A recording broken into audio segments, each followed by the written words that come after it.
Live from the National News Studio, Sri Lanka.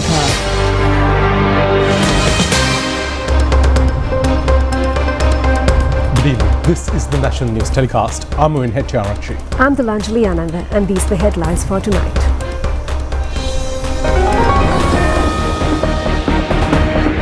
The 60th session of the Human Rights Council commences in Geneva. Minister Vijitha Herath addresses the session. UN High Commissioner appreciates Sri Lanka's reform efforts. Steps taken to strictly implement traffic rules from today. A stock of chemicals suspected to be used in the production of ice narcotic recovered from Kandana. First project of the rain gun system of 20 acres at Narangala commenced. A renewable sub-power grid to Sampur. The total lunar eclipse viewed throughout the country. Japanese premier resigns.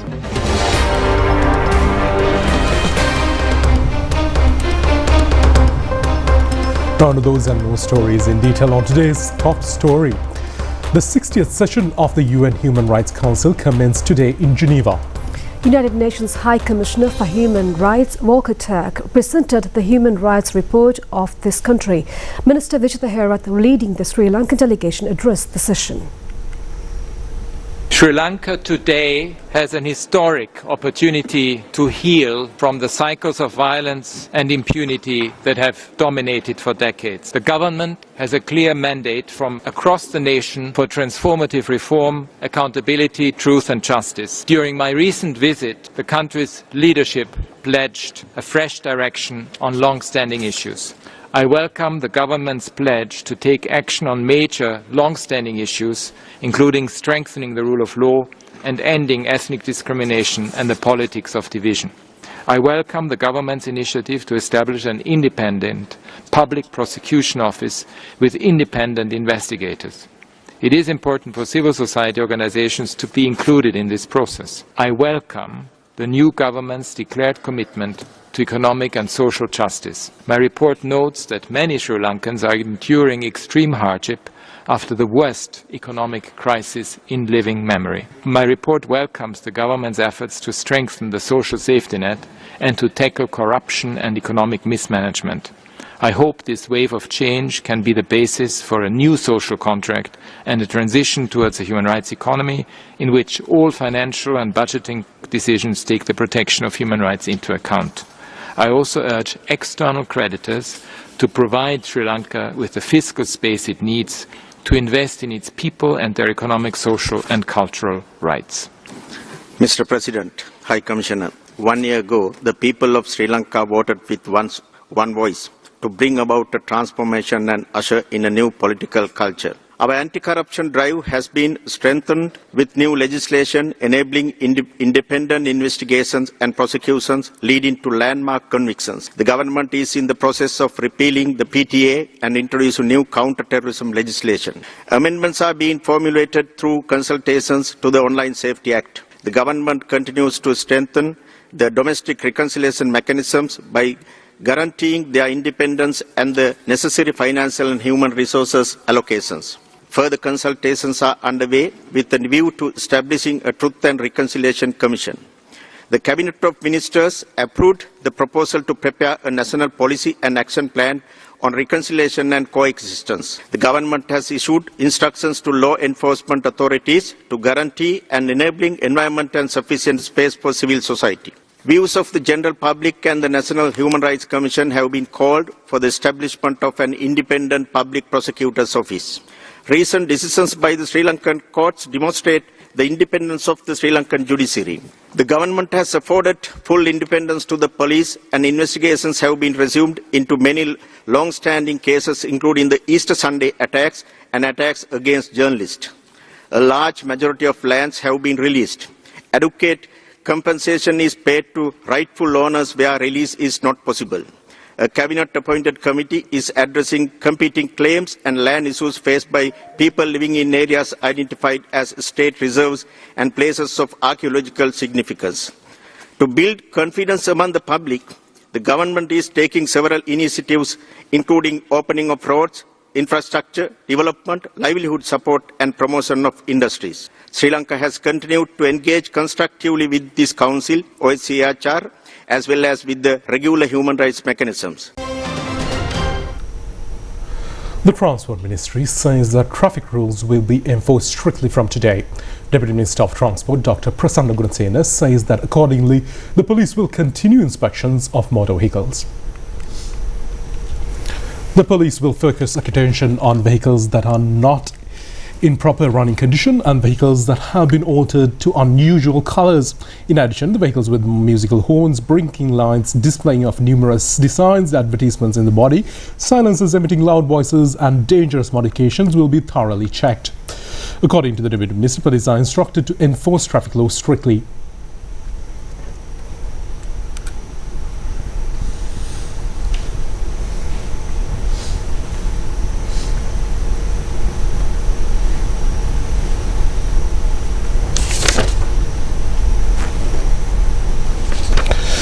Meanwhile, media briefing was held today in connection with the recent bus accident in L area under patronage of DIG of Traffic Division Indika Hapugoda.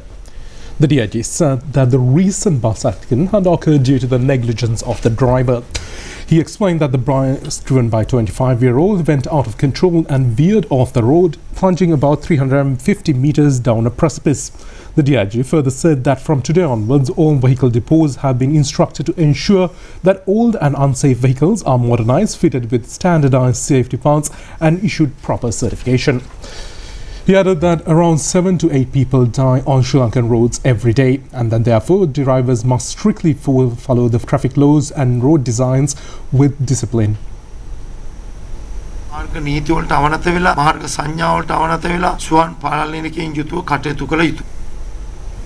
Measures have also been taken to stop transporting building materials and minerals during the period of transporting school children. Such vehicles should be parked at a place beside the road without causing traffic congestions during 6:30 to 7:45 am and 1:30 to 2:30 pm. Director of Geological Surveys and Mines Bureau, Deepani Veerakorn, said that the new regulations were introduced based on accidents that occurred during the past 2 weeks. She noted that Bureau had already informed its regional offices across the country to notify license holders about the conditions. Deepani Veerakorn also mentioned that during the regulations came into effect today, a grace period has been given for vehicle owners to comply. She added that the rules would be fully enforced as law starting from October. අද සිට තමයි ක්‍රියාත්මක කරන්නේ. නමුත් අපි සති 3ක් යනතුරු ඒක ඒ අයට අනුගත වෙන්න කාලයක් දීලා තියෙන්නේ. ඒක නීතියක් විදියටම හරියටම ක්‍රියාත්මක වෙන්නේ ඔක්තෝබර් මාසයේ ඉඳන්. Bandaragam police have arrested a driver with a lorry that transported logs unsafely during the period of transporting school children this morning. It has been revealed the driver was under influence of liquor. The suspect was produced before Panadura Magistrate Courts. The Kalathura Crime Division has recovered a stock of white-coloured chemicals suspected to be used in the preparation of ice narcotic yesterday.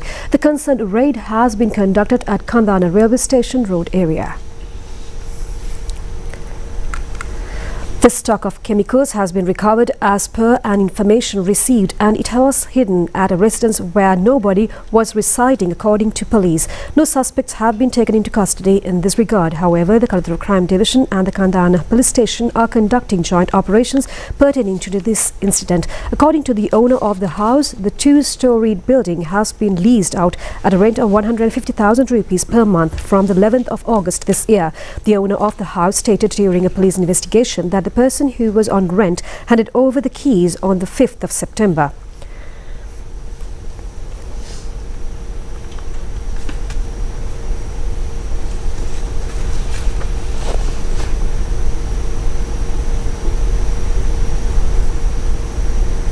The Crime Division of Kalathura Police arrested 2 persons who aided and abetted crimes of Panadura, Nilanga and organised criminal gang leader who was arrested in Indonesia along with a T-56 firearm, 1 magazine, 30 cartridges and a motorcycle used in crimes. According to police, Ambalipitia Suranga and a resident of Horana have thus been taken into custody.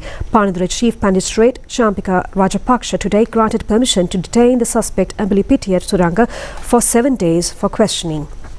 Meanwhile, officials of the Tangol Divisional Crimes Division have arrested 3 suspects in connection with the shooting and killing of 2 persons at the Turkolai area in Midenia. The protest against the drug smuggling and the suspects who are related to them was held today in front of the Midenia bus stand. The protesters stated that politicians supporting the underworld had destroyed the future generation during the recent past. Under the present government, large-scale drug traffickers have been brought under the legal net and they request to continue the program in the future as well.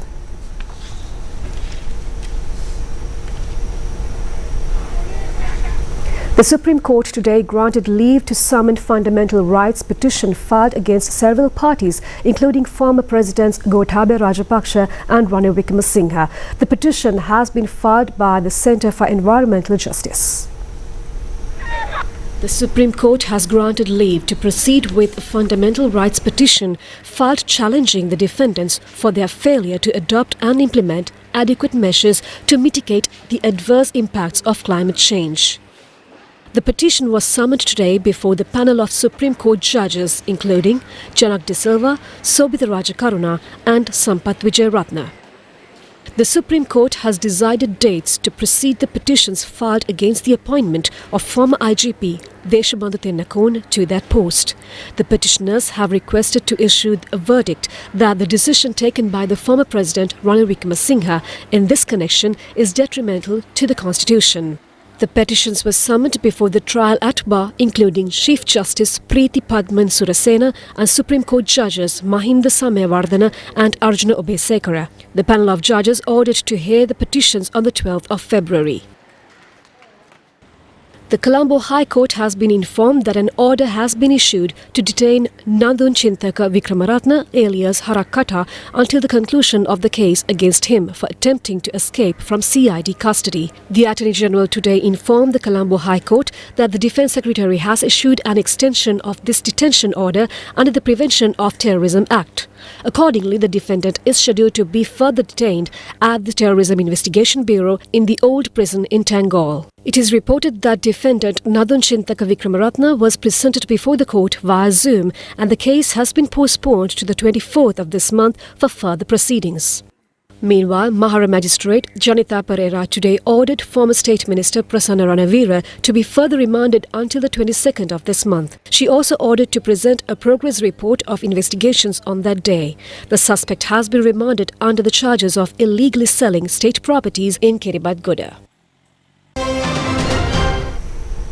Now, a large number of countries have the opportunity of witnessing a full lunar eclipse, which is a rare phenomenon in the sky last night. Many people in Sri Lanka also came out into the open to watch it. Although 85% of the world population could see this rare lunar eclipse, the full eclipse was visible only in a few countries. The Earth positioning between the Sun and the Moon occurs in this phenomenon, and the shadow of the Earth falls on the Moon as a result. The eclipse was not visible clearly to the naked eye as the Moon was a little blurred since the penumbra remained from 8:58 to 9:58 p.m. But by 11:42 p.m. the lunar eclipse was clearly visible to the naked eye. A unique feature was the appearance of Moon in reddish color. This has been termed as the blood moon as well. The total eclipse remained for 1 hour and 22 minutes and was over by 12:22 a.m. The partial eclipse ended around 1:26 a.m. Although the moon appeared black in color on a previous lunar eclipse occasion before 30 years, Professor Chandana Jayaratne stated that the moon appeared reddish due to extreme air pollution of recent times. According to the Department of Astronomy at the Arthur C. Clarke Institute for Modern Technology, although Sri Lanka will be able to witness several lunar eclipses in the future, an eclipse of this nature will only be visible to the naked eye after 3 years in 2028.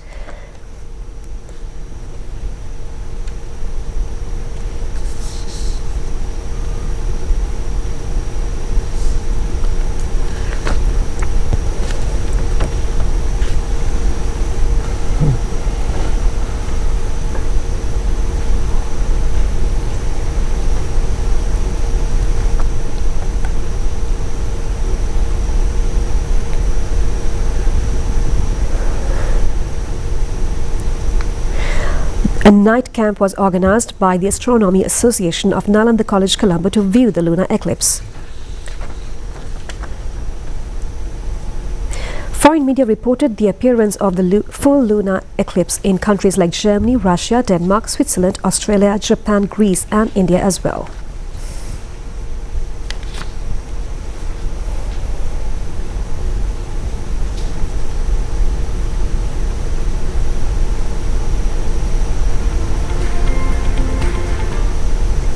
"86 dental surgery graduates have been recruited for internship training.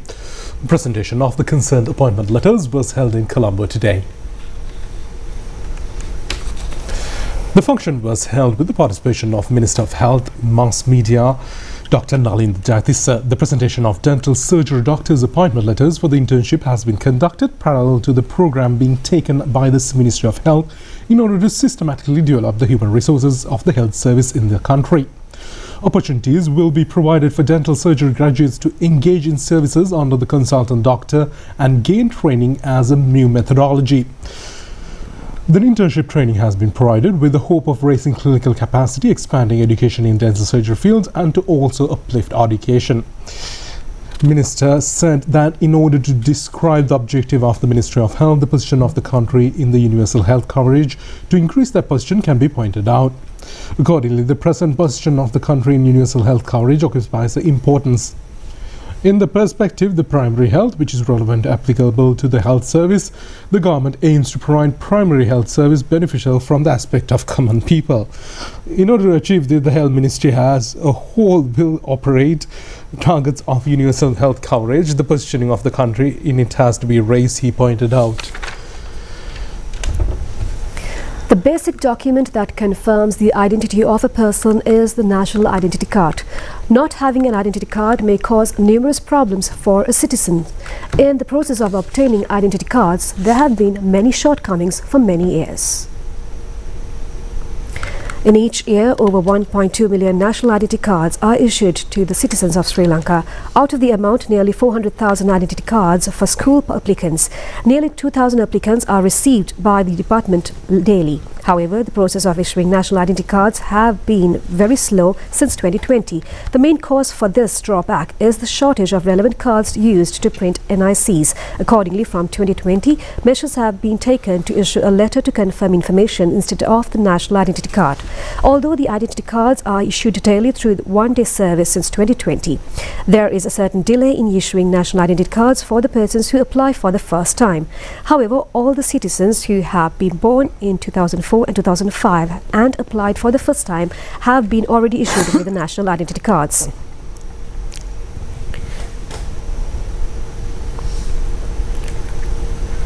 Commissioner Operations, Department of Registration of Persons, Nadika Gamlat, said that the department has been issuing smart identity cards, also known as Suhuru cards, since 2017.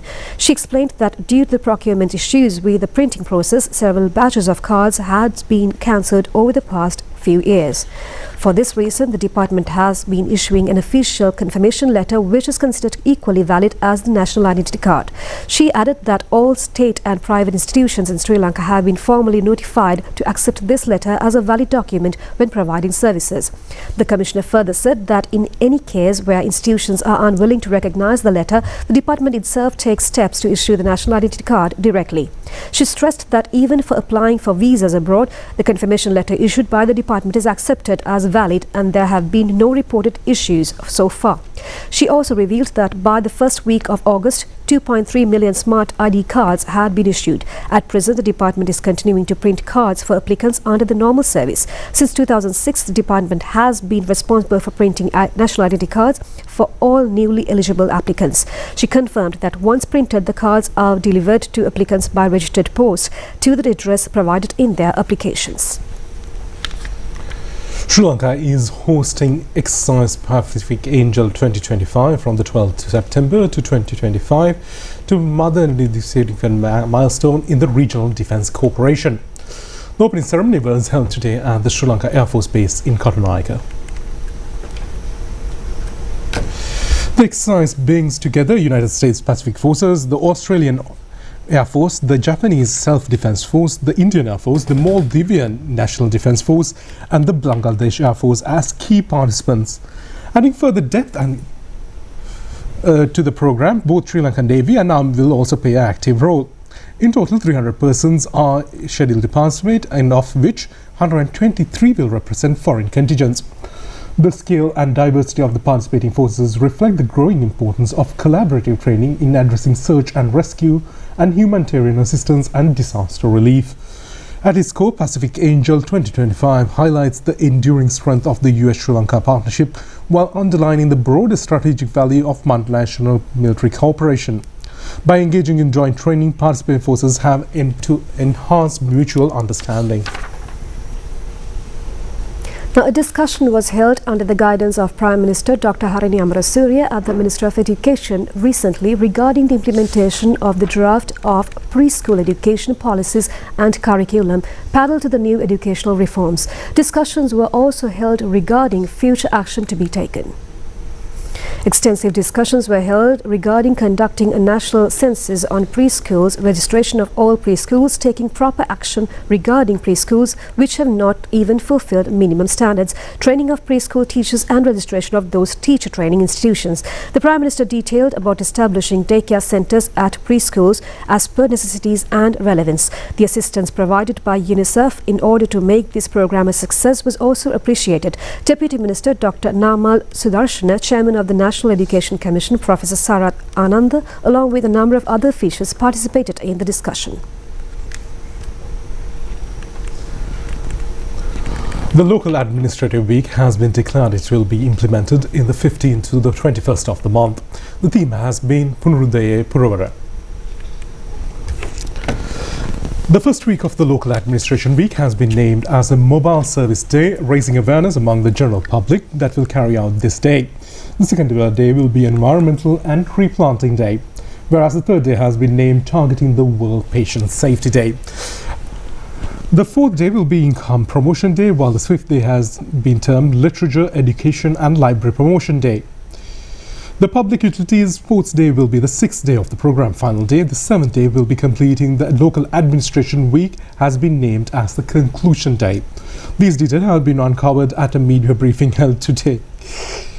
Minister of Public Administration, Provincial Councils and Local Government, Professor Chandana Abhiratna pointed out that the program being implemented during the local government week will cover the three main projects of the government: poverty alleviation and ensuring a community with strong economy where the people can live happily. This operation, included in the local government week, uplifting the living conditions of the people, will be a special feature of the measurement of development of the country. Secretary of the Ministry of Public Administration, Provincial Council and Local Government, S. Alok Bandara, said that a special awareness will be carried out regarding those included in the local government areas. The objective of the program will be able to create a new renaissance regarding the activities of the local government institutions.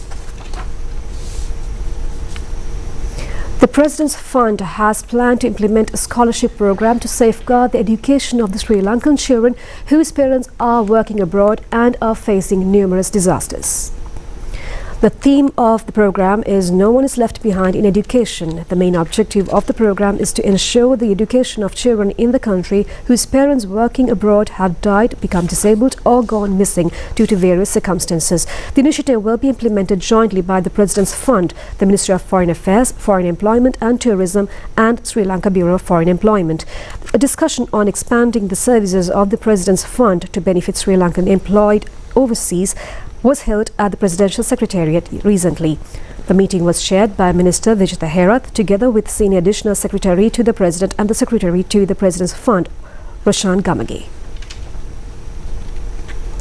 Steps have been taken to install a new power grid substation in Sampur as a centre for transmitting renewable power. The construction started under the patronage of Ministry of Power, Engineer Kumar Jayakwadi. The renewable power generated in the Eastern Province will be connected to the national grid from this new project.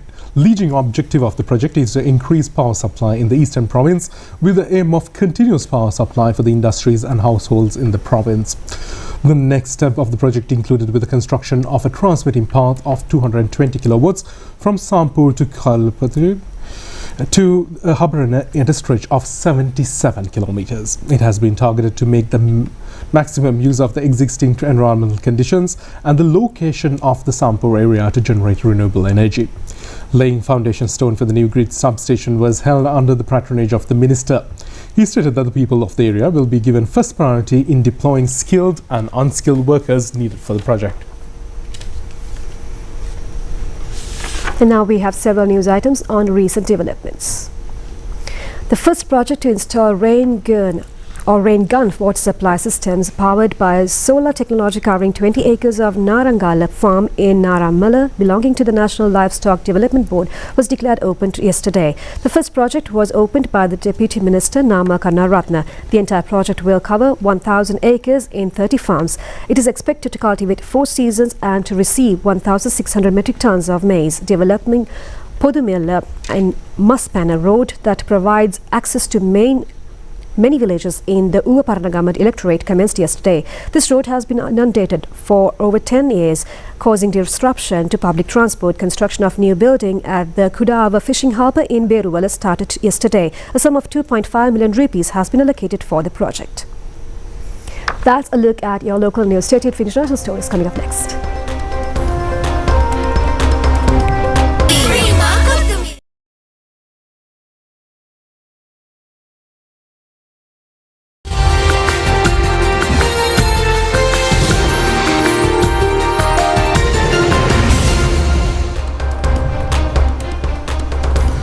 Now on to foreign news.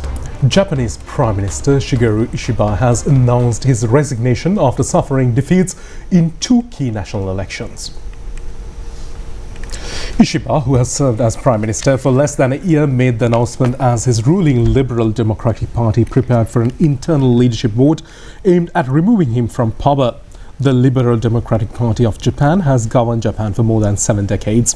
But under Ishiba's leadership, the party lost its majority in the lower house for the first time in 15 years, as well as the upper house majority in July. Japan, the world's 4th largest economy, has a key ally of the United States, is facing political uncertainty among rising tensions with China and growing regional insecurity. The 68-year-old Ishiba said he will continue to fulfill his responsibilities until a successor is chosen. 17 people have died from injuries sustained during the Gen Z protests in Kathmandu Valley as hospitals continue to treat more than 100 others.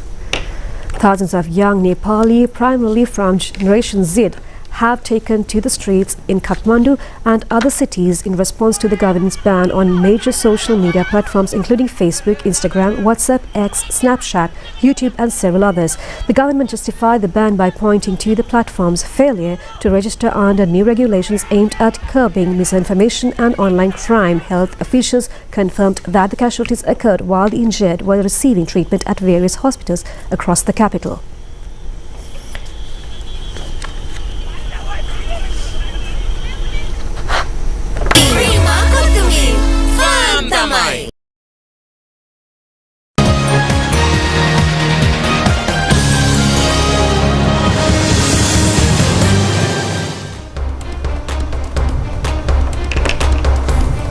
Now, Yavan David of Sri Lanka was able to secure the first place in the second competition of the Australian lap of the Euro Formula Open Championship yesterday. With this victory, Yavan David remains at the 3rd spot for the entire championship. The second round of the 6th lap of the Euro Formula Open Championship was held yesterday at the Spielberg Red Bull circuit in Austria.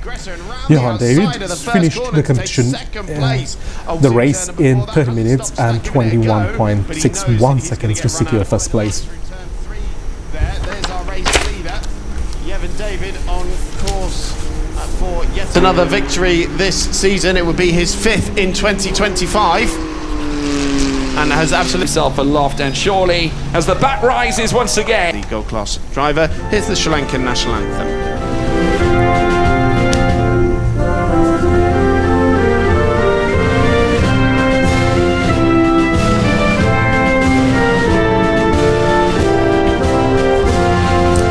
About what they do, as now Johan David accepts not just the winning trophy award overall, but also the winning rookie once again. That's it for tonight's English News Telecast. Thank you for joining us. Good night. Good night.